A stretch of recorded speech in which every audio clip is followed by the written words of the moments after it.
Hello दोस्तों, स्वागत है आप सभी का। आज जो है हम चर्चा करेंगे नक्षत्रों के ऊपर, क्योंकि हम ग्रहों को भाव के अंदर तो देखते हैं और उसको भाव के हिसाब से सोचने का प्रयास करते हैं, लेकिन जब एंड रिजल्ट की बात आती है तो ग्रह जिस नक्षत्र में बैठे होते हैं उस नक्षत्र का प्रभाव उन ग्रहों के ऊपर बहुत ज़्यादा देखने को मिलता है। इस चीज़ को ऐसे समझ लीजिए कि आपके जो एक भाव है उसके अंदर 3 अलग-अलग नक्षत्र अलग-अलग चरणों में बैठे हुए होते हैं। तो नक्षत्र को लेकर जब बात होगी तो इस तरीके से होगी कि कोई एक कमरा है, यानी कि एक हाउस है, और उसके अंदर 3 छोटे-छोटे एक अलग ही कंपार्टमेंट्स हैं। ठीक है? यानी कि नक्षत्र को आप ऐसा मान सकते हैं कि वो अपने आप में कुछ कंपार्टमेंट्स की तरह है, और उसके अंदर भी आपको इस बात को ध्यान रखना है कि नक्षत्रों के पद होते हैं। पद होने की वजह से हम जब नवांश में जाएंगे तो वहाँ पे वो ग्रह किसी पर्टिकुलर हाउस की तरफ मूव कर जाएंगे।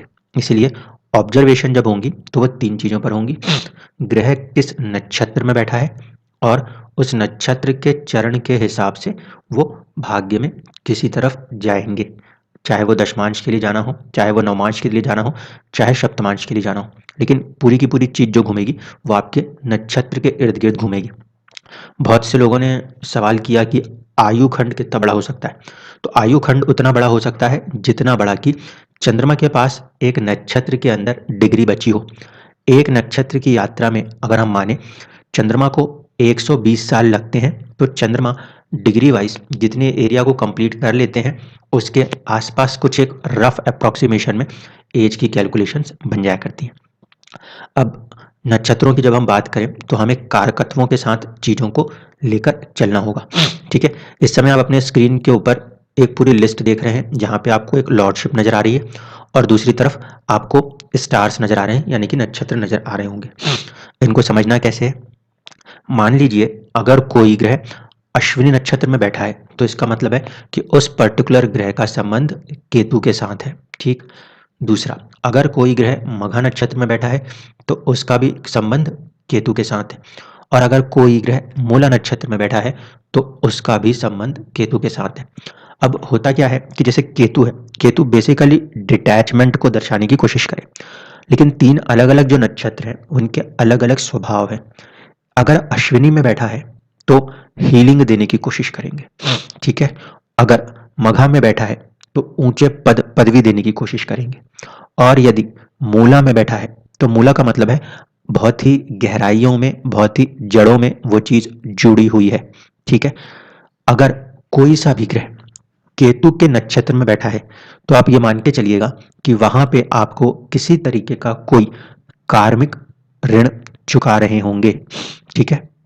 दूसरी इंपॉर्टेंट बात, जब कभी भी कोई ग्रह केतु के नक्षत्र या राहु के नक्षत्र में बैठेगा उसमें जो रिजल्ट्स बनेंगे वो बहुत ही अकस्मात होंगे। किसी भी जन्म का कोई भी शुभ या अशुभ फल सामने प्रकट हो जाता है उन ग्रहों की दशाओं और अंतरदशाओं में जो कि राहु या केतु के नक्षत्रों में बैठे हुए होते हैं। ठीक है? अगर मान लीजिए आपका कोई सा भी ग्रह शुक्र के नक्षत्र में बैठा हुआ है, यानी कि भरणी, पूर्व फागुनी या पूर्वाषाढ़ा, तो इसका अर्थ होगा कि उस पर्टिकुलर प्लैनेट का कोई ना कोई संबंध आपके लाइफ के अंदर शुक्र, विलासिता या भोग के साथ होगा। ठीक है? भोग इसलिए कह रहा हूं क्योंकि सेकंड हाउस जो है उसका लॉर्डशिप शुक्र के पास है। इसी तरीके से अगर व्यापार या साझेदारी होती है तो वो भी कहीं ना कहीं सेवेंथ हाउस शुक्र के पास होगी। मैरिज के अंदर यदि कोई चुनौती आती है तो उस समय हमें यह भी चेक करना पड़ जाएगा कि शुक्र के नक्षत्र में कोई ग्रह तो नहीं बैठे हुए। इसी तरीके से अगर कोई भी ग्रह सूर्य के नक्षत्र में बैठे हों, यानी कि कृतिका, उत्तर फागुनी या उत्तराषाढ़ा, तो उस पर्टिकुलर प्लैनेट के ऊपर भी सूर्य का प्रभाव होगा। सूर्य का प्रभाव अगर किसी ग्रह के ऊपर होगा तो उस ग्रह के साथ साथ उसमें सूर्य के कारकत्व, यानी कि एक तरह से आगे बढ़ने की क्षमता, नेतृत्व की क्षमता या कभी कभी ईगो भी कनेक्ट हो जाएंगे। लेकिन ध्यान रहिएगा कि जब कोई ग्रह सूर्य के नक्षत्र में बैठेगा तो सूर्य के ऊपर भी उस ग्रह का प्रभाव माना जाएगा। इसी तरीके से चंद्रमा के नक्षत्र है रोहिणी, हस्ता और श्रवण। मंगल के नक्षत्र है मृगशिरा, चित्रा और धनिष्ठा। राहु के नक्षत्र है आद्रा, स्वाति और शतभिषा। गुरु के नक्षत्र है पुनर्वसु, विशाखा और पूर्व भाद्रपदा। शनि के नक्षत्र होते हैं पुष्यामी, अनुराधा और उत्तर भाद्रपदा। और बुध के नक्षत्र होते हैं अश्लेषा, ज्येष्ठा और रेवती। बुध वाणी का भी कारक ग्रह है और व्यापार में भी इसकी बहुत इंपॉर्टेंट फैक्टर रोल होता है। इसलिए अगर इसके नक्षत्र में कोई ग्रह बैठे हैं तो फिर वो आपको अपने वाणी अन्यथा व्यापार की तरफ भी ले जा सकते हैं। ठीक है, शनि का कारकत्व जब हम देखते हैं तो वो होगा कड़ी मेहनत और दुख। तो अगर कोई ग्रह का संबंध शनि के नक्षत्र से जुड़ेगा तो वो अपने साथ दुखों को और देरियों को भी लेके चलने में कहीं ना कहीं सक्षम होगा। गुरु के साथ जो भी संबंध जुड़ेंगे उस पर्टिकुलर कहीं ना कहीं ग्रह को किसी तरीके से देव कृपा या किसी तरीके का ज्ञान प्राप्त हो रहा होगा। ठीक है, और राहु में कोई चीज आ जाती है तो वो चीजें बहुत जल्दी रिजल्ट्स करेंगी। मंगल के नक्षत्रों से अगर कोई चीज जुड़ती है तो वहां पे चोट और एक्सीडेंट से थोड़ा संभलना पड़ता है और पैशन जो है वो काफ़ी हद तक देने में सफल हो जाते हैं जब कोई ग्रह मंगल के नक्षत्र में बैठे हों। लेकिन इसमें यह ध्यान रखना होगा कि नक्षत्र के स्वामी से तात्कालिक रिश्ता कैसा बनता है। ये एक कुंडली है, इस कुंडली के अंदर अगर हम देखने की कोशिश करें तो चंद्रमा जो है वो अनुराधा नक्षत्र में बैठे हैं। ठीक है, और बहुत ही ज़्यादा ऑब्जर्वेशंस में देखा मैंने कि जिस व्यक्ति का भी चंद्रमा अनुराधा नक्षत्र में बैठा हो उन लोगों को, क्योंकि चंद्रमा मन का कारक है, माता का भी कारक है, तो एक तरफा संबंध भी अगर बन गया तो कहीं ना कहीं मदर के साथ रिलेशंस और दूसरा मन में दुख, ये दो चीजें मेंशन हो जाएंगी अगर एक तरफा बना। तो अगर दो तरफा बना, दो तरफा मतलब कि जैसे इस कुंडली में शनि ने हस्त नक्षत्र को लिया है और चंद्रमा ने अनुराधा नक्षत्र को, ऐसे स्थिति में बहुत स्ट्रांग रिलेशन बन जाएगा शनि और चंद्रमा के बीच में। ये जरूर है कि चंद्रमा को कुछ लाभ हासिल हो जाएगा क्योंकि शनि के नक्षत्र में वो बैठे हैं और शनि ने नक्षत्र परिवर्तन किया है, लेकिन मन में यहाँ पे दुख का रहना, चुनौतियों का बना रहना, ये कहीं ना कहीं नजर आएगा। मगर कुछ ऐसी परिस्थितियां भी बनेगी जहाँ पे परिवर्तन के कारण चीजों को कुछ हद तक ठीक किया जाएगा। ठीक करने का तरीका क्या होगा, आपका जो हार्ड एफर्ट है, शनि कर्मा है, उसके द्वारा आप अपने मन को फिर से खुश कर पाएंगे। जो भाव यहाँ पे हिट हो रहा था वो है 7th हाउस। उसके साथ साथ इस बात को देखिए कि कहीं ना कहीं चंद्रमा वैसे भी नीच राशि हो रहे हैं और परिवर्तन कर रहे हैं 7th हाउस से, तो यहाँ पे इस लॉजिक को डायरेक्टली अप्लाई कर पाना थोड़ा सा चुनौतीपूर्ण है क्योंकि चंद्रमा का संबंध मंगल के साथ भी है और शनि के साथ भी।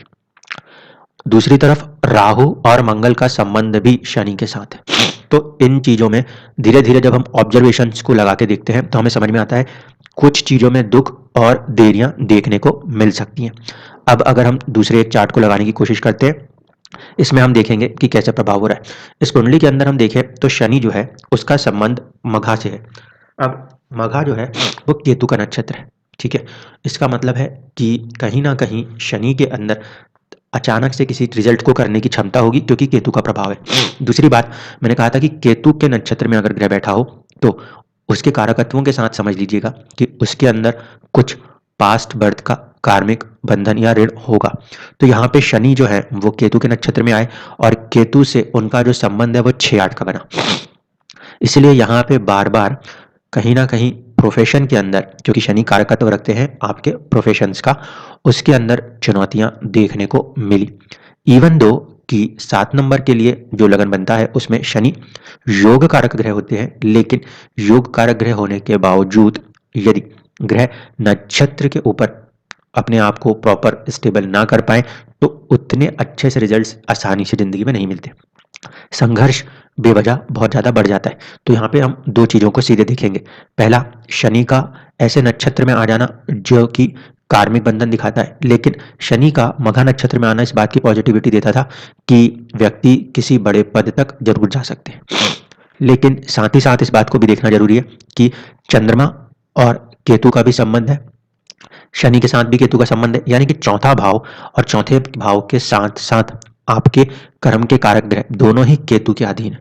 इसलिए केतु के ऊपर कार्य करते हुए ही यहाँ पे व्यक्ति को एक सफलता या जो अवरोध बन रहे होंगे वो हटते नजर आएंगे। और केतु के प्रभाव के हिसाब से देखें तो उम्र के 48वें साल तक कहीं ना कहीं थोड़ा सा परेशानियां रहती हैं। अगर आप देखोगे लगन के अंदर जो नक्षत्र है वो है स्वाति। स्वाति नक्षत्र के स्वामी है राहु, और राहु जो है वो बैठे हुए हैं कहाँ पे, 12वें भाव में। उन्होंने नक्षत्र लिया है सूर्य का और सूर्य ने नक्षत्र लिया है राहु का। तो यहाँ पे हम देखते हैं कि जातक जो है वो विदेश जाते हैं, राहु का तत्व है, और 12वें घर में बैठे हुए राहु। दूसरी तरफ राहु जो है सूर्य के साथ संबंध कर रहे हैं, तो सूर्य जो है वो इस कुंडली के अंदर लाभ के स्वामी बनते हैं। तो राहु का इनडायरेक्ट संबंध जो है वो लाभ भाव से। अब नक्षत्र के आधार पर जब हमने देखा कि राहु का संबंध सूर्य से है, तो सूर्य के ऊपर राहु का प्रभाव और राहु के ऊपर सूर्य का प्रभाव, ऐसे स्थिति में जब हम कुछ दोषों को जोड़ते हैं, जैसे कि हम कहते हैं पितृदोष फॉर्मेशन, तो वो भी कहीं ना कहीं यहाँ पे बराबर मात्रा में काम करता हुआ नजर आता है, क्योंकि सूर्य और राहु के बीच में संबंध है। तो ऐसे स्थिति में सूर्य कई बार राहु के द्वारा ही ग्रसित होता है। चाहते और सूर्य जो है वो है आत्मा, इन दोनों के बीच में कई बार उलझनों का सामना भी करना पड़ता है। इस तरीके से आप लोग अपने अपने कुंडलियों में जो भी ग्रह बैठे वो किस नक्षत्र में बैठे हैं और उनके नक्षत्र स्वामी से उनका कैसा रिश्ता है। अगर नक्षत्र का स्वामी उस पर्टिकुलर ग्रह से जिसकी चर्चा हो रही है उससे 6, 8, 12 होगा तो चुनौतियां ज्यादा होंगी। 4 घर आगे या 4 घर पीछे बैठा हो तो ज्यादा अच्छी चीजें चलेंगी। जैसे ही 5वें से लेकर 5, 6, 7, 8, 9 अगर इतने घर आगे होता है तो वहां पे वो तात्कालिक शत्रु होता है और उसमें कहीं ना कहीं चुनौतियां जिंदगी में देखने को मिलती हैं उन ग्रहों के कारकत्वों से, जिसके भी जो नक्षत्र स्वामी है वो उनसे 6, 8, 12 या 4 घर से आगे जाके बैठेंगे। 5 से लेके 9 घर आगे अगर बैठेंगे तो चुनौतियां देखने को मिलेंगी। धन्यवाद।